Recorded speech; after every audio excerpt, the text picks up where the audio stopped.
لا إله إلا الله محمد رسول الله. لا إله إلا الله محمد رسول الله.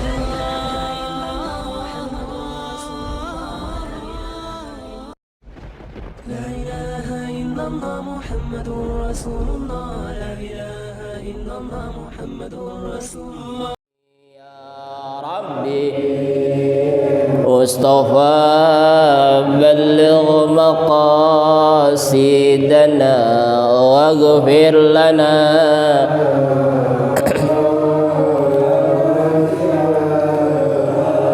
وإن من جودك الدنيا وضارتها ومن علومك علم اللوح والقلم يا ربي مصطفى بلغ مقاصدنا واغفر لنا ما مضى يا واسع الكرم يا نفس لا تقنتي من زلة عزمت عند الكبائر في الغفران كالأمم يا ربي المصطفى بلغ مقاصدنا واغفر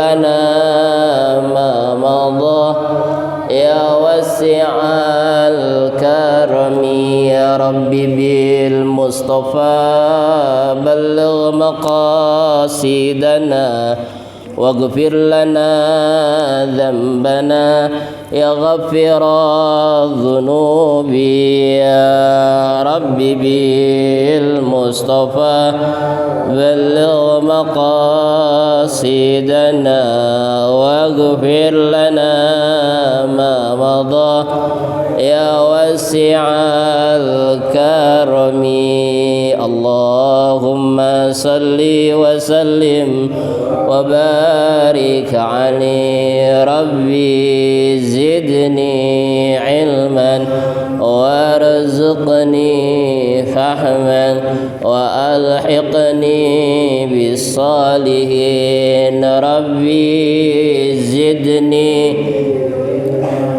وارزقني فهما وألحقني بالصالحين ربي زدني علما وارزقني فهما وألحقني بالصالحين برحمتك يا أرحم الراحمين. Al-Fatihah ila hadratin Nabi Sayyidina Muhammadin Rasulillah sallallahu alaihi wasallam bin niyatis salamah wal afiyah wal barakah wa ala husnil khatimah. Al-Fatihah. A'udzu billahi minasy syaithanir rajim. Bismillahirrahmanirrahim. Alhamdulillahi rabbil alamin arrahmanir rahim maliki yaumiddin.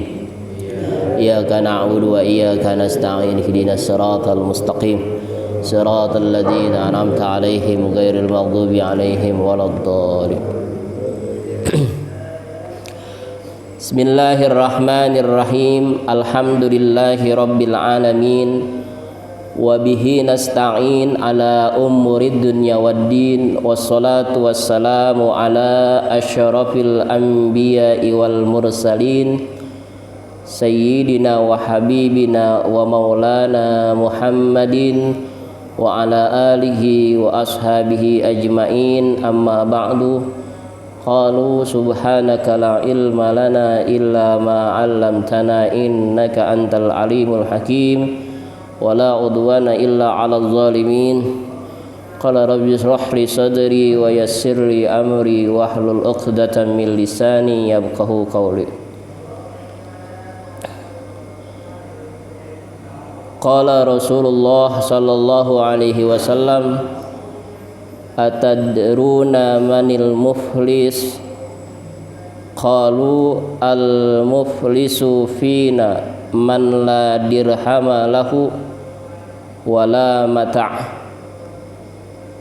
faqala innal muflisu min ummati ya'ti yaumal qiyamah bisolatin wa siyamin wa zakatin qad syatmu hadha wa qadhafa hadha wa akala mala hadha wa safaka dama hadha wa daraba hadha wa yuqta hadha min hasanatihi wa hadha min hasanatihi fa in fanaita hasanatun qabla an yuqta ma alaihi ukhidha min khatayahum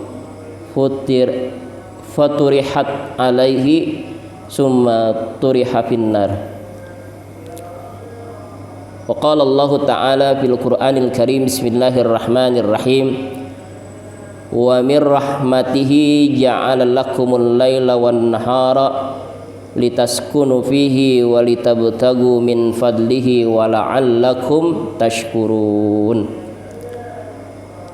Shadaqallahul aliyyul azim. Alhamdulillah, puji dan syukur marilah sama-sama kita panjatkan kehadirat Allah Subhanahu wa taala pada kesempatan pagi yang cerah ini. Kita masih diberikan nikmat sehat. Mudah-mudahan segala penyakit kita diangkat oleh Allah Subhanahu wa taala dan dikembalikan kesehatan buat kita untuk ibadah kepada Allah Subhanahu wa taala. Dan mudah-mudahan virus corona udah habis, biar kita tenang ibadah kepada Allah Subhanahu wa taala. Salawat dan salam senantiasa terlimpah dan tercurah kepada Nabi besar Muhammad sallallahu alaihi wasallam. Para bapak, para ibu yang dimuliakan oleh Allah Subhanahu wa taala, pelajaran kita meneruskan hadis daripada Mukhtarul Ahadis adalah tentang siapakah manusia yang bangkrut. Jadi manusia ada yang rugi, ini lebih daripada rugi, namanya bangkrut. Udah nggak punya apa-apa, bangkrut. Kalau lu rugi masih punya andalan, tapi kalau udah bangkrut, wah, udah susah. Para sahabat nanya kepada Rasulullah, nanya kepada para sahabat. Kata Rasulullah, atadruna manil muflis? Maukah kamu saya kasih tahu siapa itu orang yang bangkrut? Atau tahukah kamu siapakah orang yang bangkrut itu? Jawaban sahabat beda-beda.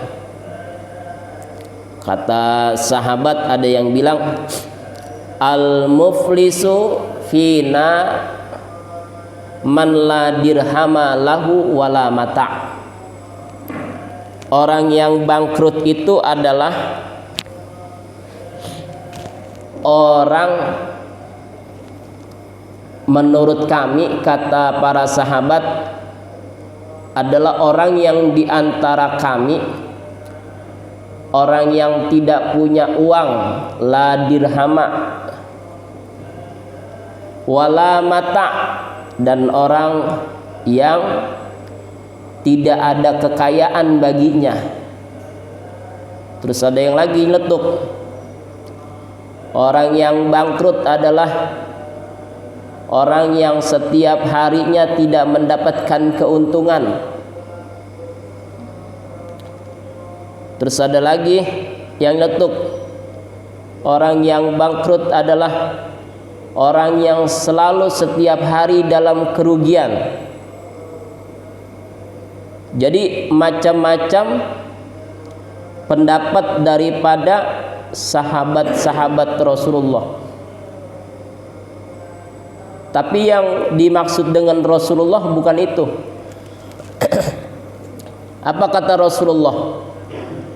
Faqala, Rasulullah menjawab, innal muflisu, sesungguhnya orang yang bangkrut, min ummati, dari golongan umatku. Ini golongan umat Nabi ya, umat Nabi besar Muhammad sallallahu alaihi wasallam.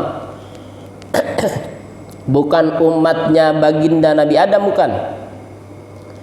Di sini dikatakan min ummati, dari golongan umatku, ya'ti yaumal qiyamah, yang mana mereka datang di hari kiamat, bisolatin, dengan solatnya, wasiyamin, dengan puasanya, wazakatin, dan dengan zakatnya. Nih umat Nabi besar Muhammad sallallahu alaihi wasallam udah datang di hari kiamat di hadapan Allah dengan apa? Dengan bawa pahala salatnya, dengan bawa pahala puasanya, dengan bawa pahala daripada zakatnya. Tapi setelah itu mereka itu waqad syatmu hadza, mereka yang bawa salatnya, yang bawa puasanya, yang bawa zakatnya, tapi di dunianya mereka sering mencaci maki. Waktu di dunianya sering mencaci maki orang tuh. Wa qadhafa hadza, dan mereka sering menuduh orang yang kagak-kagak. Orang kagak ngapa-ngapa udah dituduh aja tuh. Ya Allah, sakit nggak kalau kita dituduh sama orang? Sakit. Padahal nih orang sholatnya rajin, puasanya rajin, tapi karena sering menyakitin orang, mencaci maki orang, menuduh orang, wa akala mal hadza, dan sering makan harta orang lain,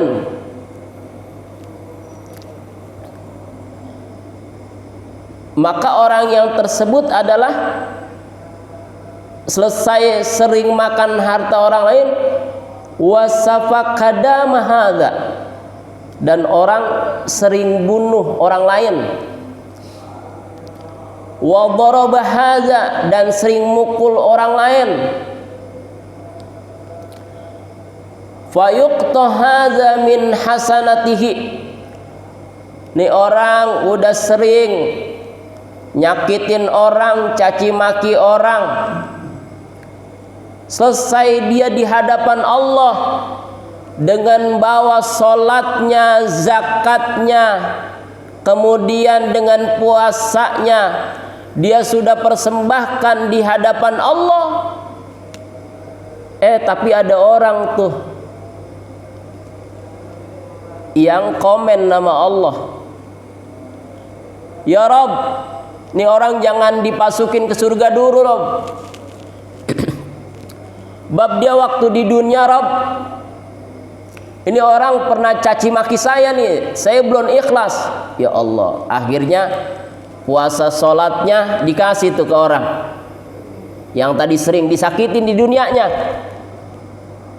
Habis puasa pahala sholatnya, ya udah tinggal puasa, terus kemudian tinggal puasanya, tinggal zakatnya. Ya Rob, nih orang jangan dimasukin dulu ke surga nih Rob. Nih orang waktu di dunia pernah nuduh saya nih, sampai saya sakit hati ya Rob. Akhirnya dikasih tuh pahala apanya? Puasanya ke orang tersebut. Ya Allah, ya Rob, nih orang jangan dimasukin ke surga dulu nih Rob. Ini waktu di dunianya nih pernah makan harta saya nih, hak saya dia makan nih tanpa izin saya sampai saat ini belum ridho. Ya Allah, akhirnya puasa zakatnya dia kasih tuh.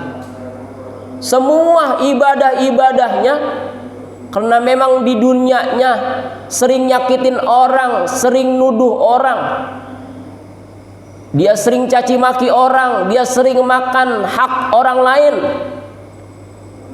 Sampai-sampai semua ketika dia melaksanakan ibadah-ibadah yang ada di dunia ini diambil semua sama orang-orang yang tersebut yang dia sering sakitin di dunianya.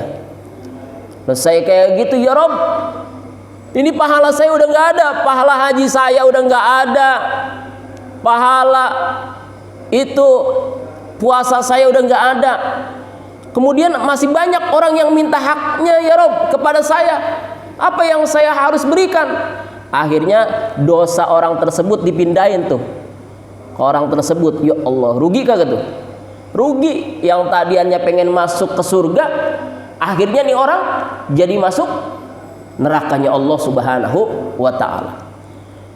Makanya jangan sekali-kali min hasanatihi wa hadza min hasanatihi fa in fanaitu hasanatun.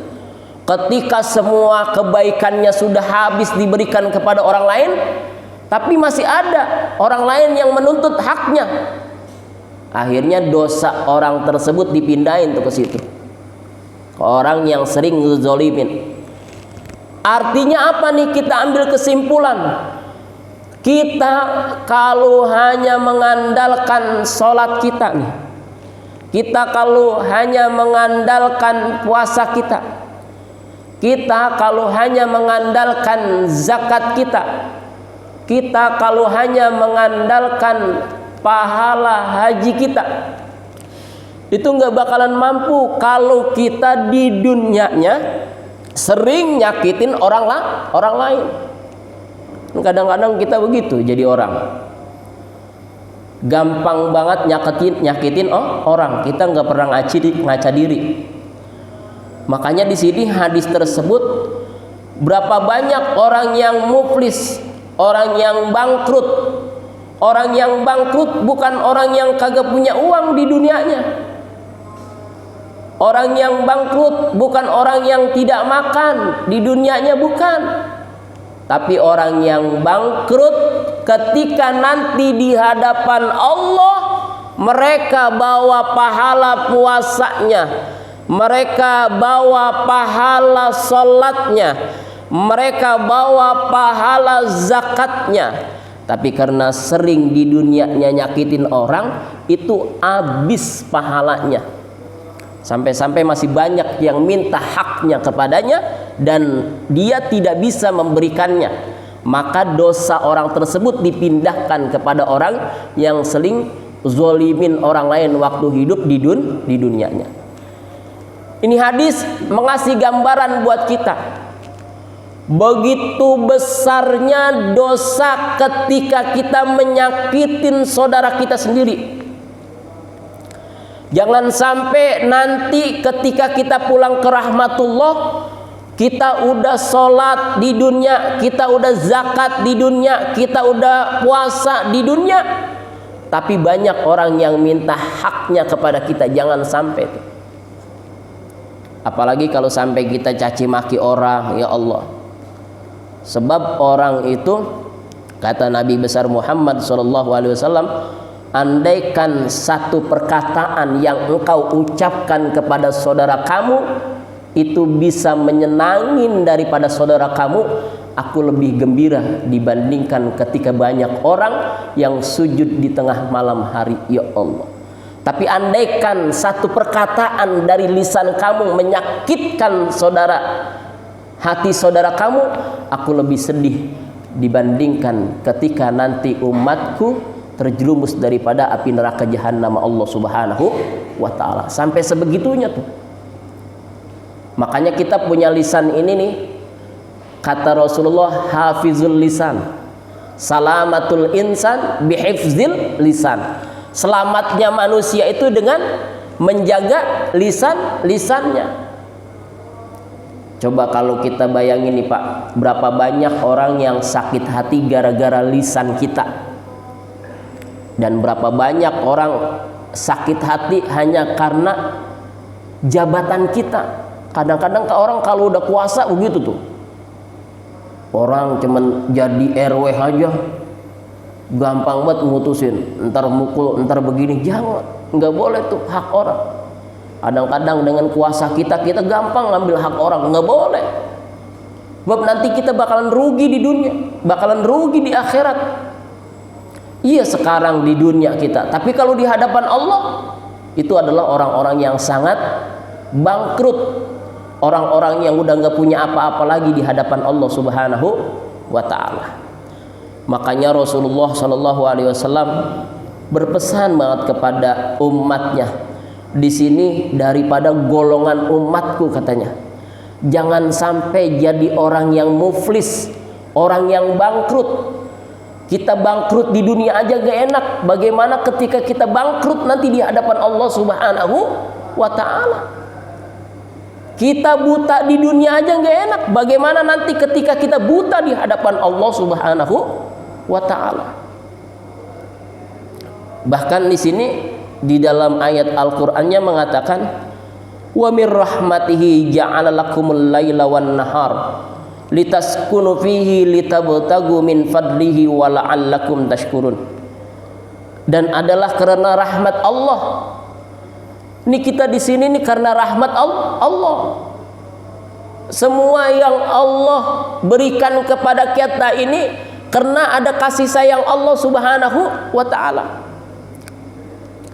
Maka jadikanlah yang namanya siang dan malam itu agar kita selalu bersyukur dengan nikmat Allah. Jangan sekali-kali kita enggak bersyukur dengan nikmat Allah. Jangan sampai sekali-kali kita rugi di hadapan Allah. Kalau kita dijadikan oleh Allah Subhanahu wa Ta'ala sebagai hamba yang selalu bersyukur, insya Allah nanti kita tidak bakalan bangkrut di akhiratnya. Kenapa orang banyak yang bangkrut nanti di hadapan Allah Subhanahu wa Ta'ala?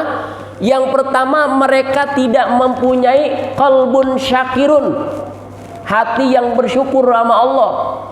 Jadi merasa kurang aja kurang, sehingga dengan kekurangan tersebut manusia tidak mau melihat manusia lainnya diangkat derajatnya oleh Allah. Gitu. Jadi timbul tuh kita iri tuh, karena kita nggak punya rasa syukur. Kalau udah ada rasa iri sama saudara kita, sama tetangga kita, maka jangan harap Pak kita bersih hati kita. Enggak bakalan bersih hati kita.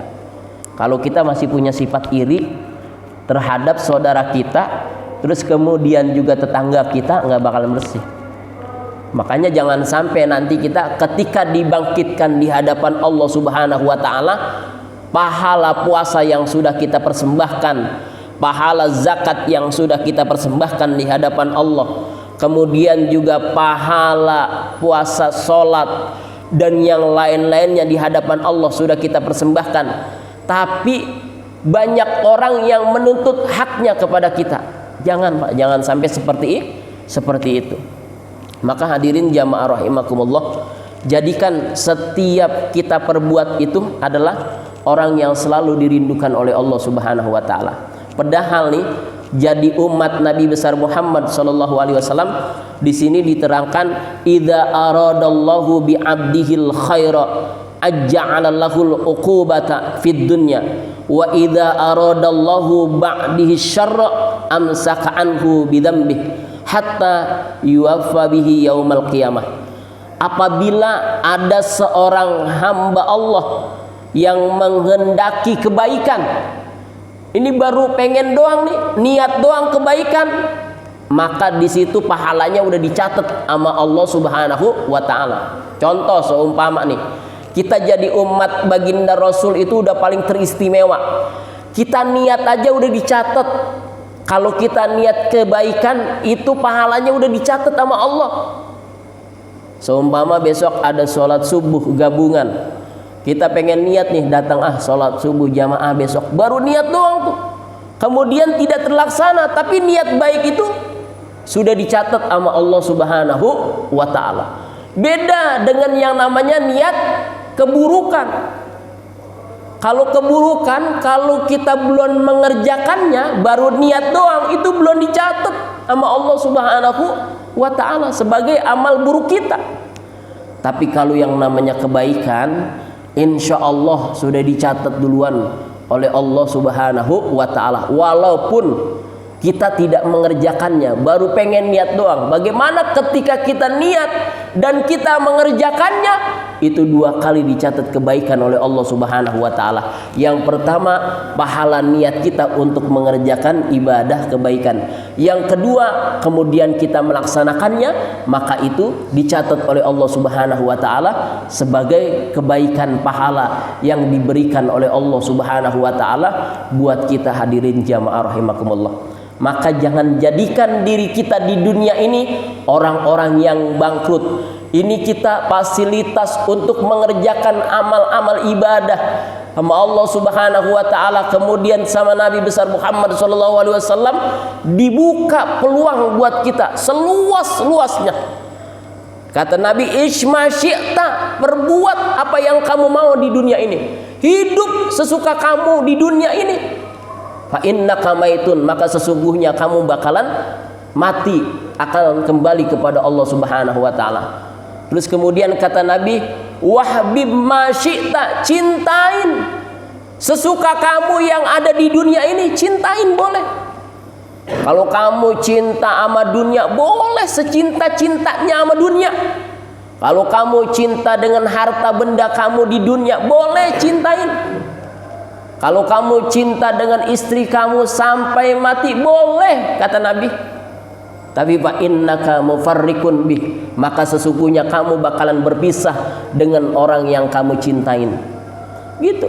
Wa'mal ma syi'ta, perbuat apa yang kamu suka di dunia ini, boleh. Allah bilang kayak gitu, Nabi bilang kayak gitu. Wa'mal ma syi'ta, manusia, hambaku, umat Nabi besar Muhammad SAW, perbuat apa yang kamu cinta di dunia ini, nggak apa-apa. Tapi ingat, fa innaka maziyun bih, suatu saat kamu akan dimintakan pertanggungjawaban di hadapan Allah Subhanahu wa ta'ala apa yang kamu perbuat di dunia ini. Makanya dunia ini adalah ad-dunya mazra'atul lil akhirah. Dunia ini adalah ladang, tempat bercocok tanam. Dan nanti yang bakalan metik buahnya itu orang yang nanam. Di mana? Di akhirat. Sebab di akhirat itu disebut wal akhiratu darul jaza. Akhirat itu adalah rumah tempat pembalasan. Jadi kita boleh nanam apa aja di sini. Yang mau nanam kebaikan boleh. Tanam yang baik-baik di dunia ini. Pohon-pohon yang baik yang kira-kira nanti ketika kita pulang ke rahmatullah bisa menguntungkan buat kita. Boleh di sini. Hidup di dunia ini bebas. Dikasih kebebasan sama Allah Subhanahu wa ta'ala. Tapi kita bakalan kembali kepada Allah Subhanahu wa ta'ala. Boleh kita cintain di dunia ini apa saja. Kita boleh melebihi cintanya daripada mencintai Allah Subhanahu wa ta'ala. Tapi ingat, suatu saat kita bakalan berpisah kepada orang yang kita cintain. Dan boleh berbuat di dunia ini apa saja yang kita inginkan, tapi suatu saat nanti kita bakalan dimintakan pertanggungjawaban di hadapan Allah Subhanahu wa ta'ala. Jangan sampai kita jadi orang yang rugi, jangan sampai kita jadi orang yang bangkrut di hadapan Allah Subhanahu wa ta'ala. Sebab nanti sudah tidak ada lagi pembelaan. Yauma yazillu illa zillah. Tidak ada lagi pembelaan kecuali pembelaan itu dari Allah Subhanahu wa ta'ala. Kalau kita di dunia jadi orang baik, insya Allah nanti amal kita yang bakalan membela kita jadi kebaikan. Tapi kalau kita di dunia jadi orang yang jahat, dan insya Allah nanti amal kita yang bakalan menjerumuskan kita sendiri ke jurang api neraka jahannam Allah Subhanahu wa ta'ala. Na'udzubillah summa na'udzubillah. Mudah-mudahan kajian pada kesempatan subuh ini bermanfaat buat kita, dan jangan jadikan diri kita orang yang bangkrut di hadapan Allah Subhanahu wa ta'ala. Mudah-mudahan ada manfaatnya. Yang mau bertanya kami persilahkan.